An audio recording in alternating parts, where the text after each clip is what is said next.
سوال تست سراسری 83 گفته که در مدار زیر N1 و N2 از مقاومت‌های خطی مثبت تشکیل شده هستند و V برابر با 1/6 کوسینوس تی به علاوه 1/2 ولت است. اگر منبع ولتاژ 12 ولت را با مقاومت 3 اوم سری کنیم، یعنی به این صورت، جریان آی کدام است؟ ببینید یه شبکه اومده به من داده، گفته که تحت این شرایط مقدار ولتاژی که من این دو سر دارم مقدارش هست این. خب ببخشید، گفته تحت این شرایط مقدار ولتاژ برابر با اینه. خب حالا گفته که اگه من بخوام این منبع ولتاژ 12 ولت رو بیام با این مقاومت 3 اوم سری کنم، تحت این شرایط مقدار جریان آی چه تغییری میکنه؟ نکته اولی که وجود داره اینه که ما اول بایستی منابع مستقل این شبکه رو بشناسیم. ما یه منبع جریان مستقل 2 آمپر اینجا داریم، یه منبع ولتاژ مستقل کوسینوس تی، یعنی به صورت AC ما توی سمت چپ مدار داریم. نکته‌ای که وجود داره اینه که ما به دنبال به دست آوردن اختلافیم. خب ما اول از همه مدار رو ران کردیم، یه مقداری واسه جریان آی به دست میاریم و گفته که جریان آی تحت این تغییر چه اتفاقی میفته.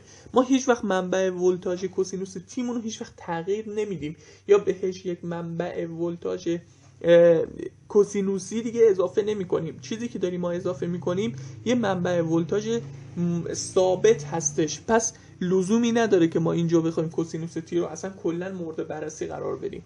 پس هر چی که توی داده های مسئله وجود داره از کوسینوس تی رو کامل حذفش میکنیم و اینجا V برابر با 1/2 میشه. دوباره تاکید کنم چیزی که عاملی که باعث این شده مسئله واسه ما شکل بگیره اضافه شدن یک منبع مستقل ثابت دیگه علاوه بر منابع مستقل توی شبکه است. پس چیزی که ما اینجا بایستی تغییر رو احساس کنیم روی این منبع جریان 2 آمپره. پس کوسینوس تی رو به راحتی ما میتونیم اینجا حذف کنیم و توی محاسباتمون قرار ندیم.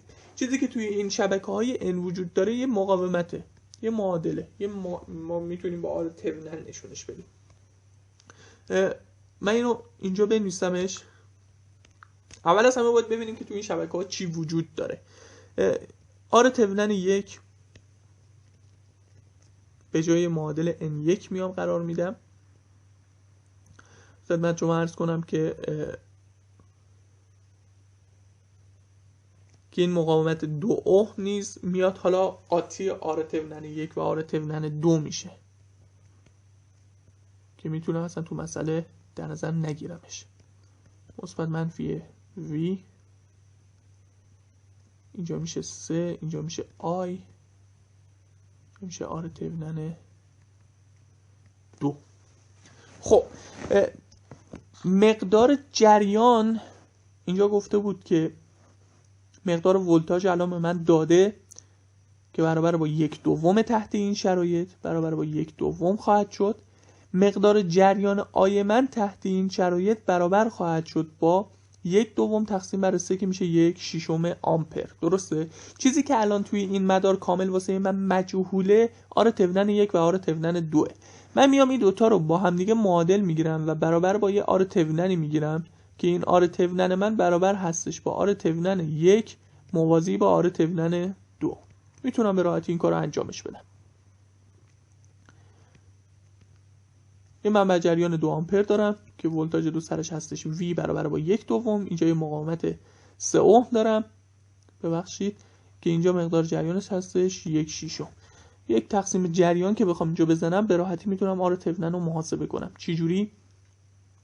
به این صورت که مقدار جریان مقاومت 3 اومی من که هستش 1/6 برابر میشه با آر ترمینال تقسیم بر 3 به علاوه آر ترمینال ضرب در 2 میشه 1/12.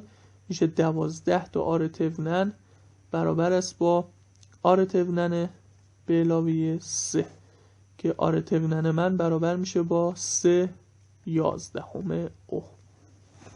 درست شد؟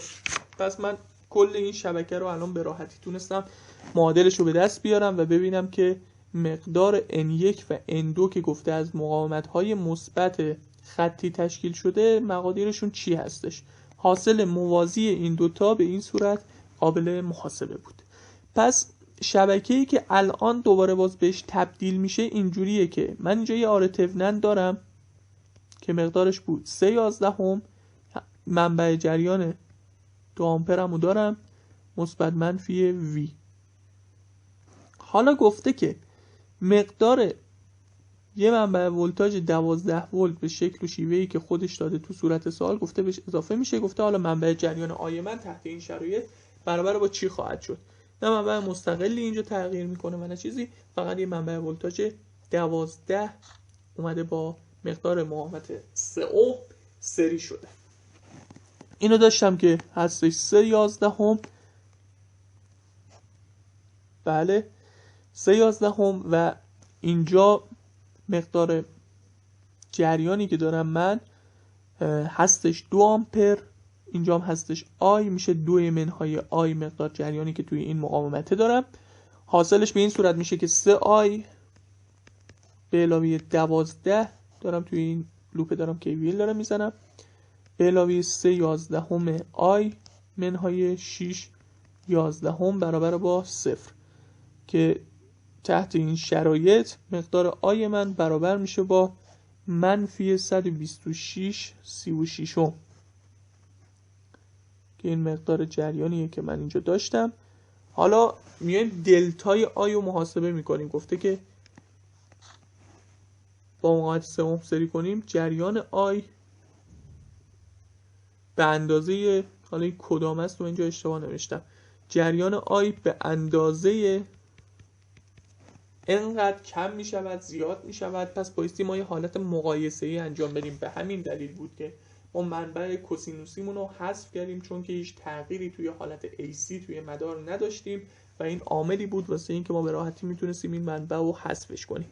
مقدار آی 2 منهای آی 1 اختلاف یعنی این منهای 126 تقسیم بر 36 منهای 1/6 هم که مقدار اولیه‌ای بود که داشتیم ازش میشه منفی 132/36 که میشه منفی 22/6 برابر میشه با منفی 11/3. پس اتفاقی که واسه جریان آی من داره میفته تحت شرایطی که من اینجا منبع ولتاژ ثابت 12 ولت رو باش سری کردم مقدار 11/3 آمپر کاهش خواهد داشت توی این حالت و گزینه‌ای که صحیح میشه برابر است با گزینه اول که 11/3 آمپر کاهش خواهیم داشت.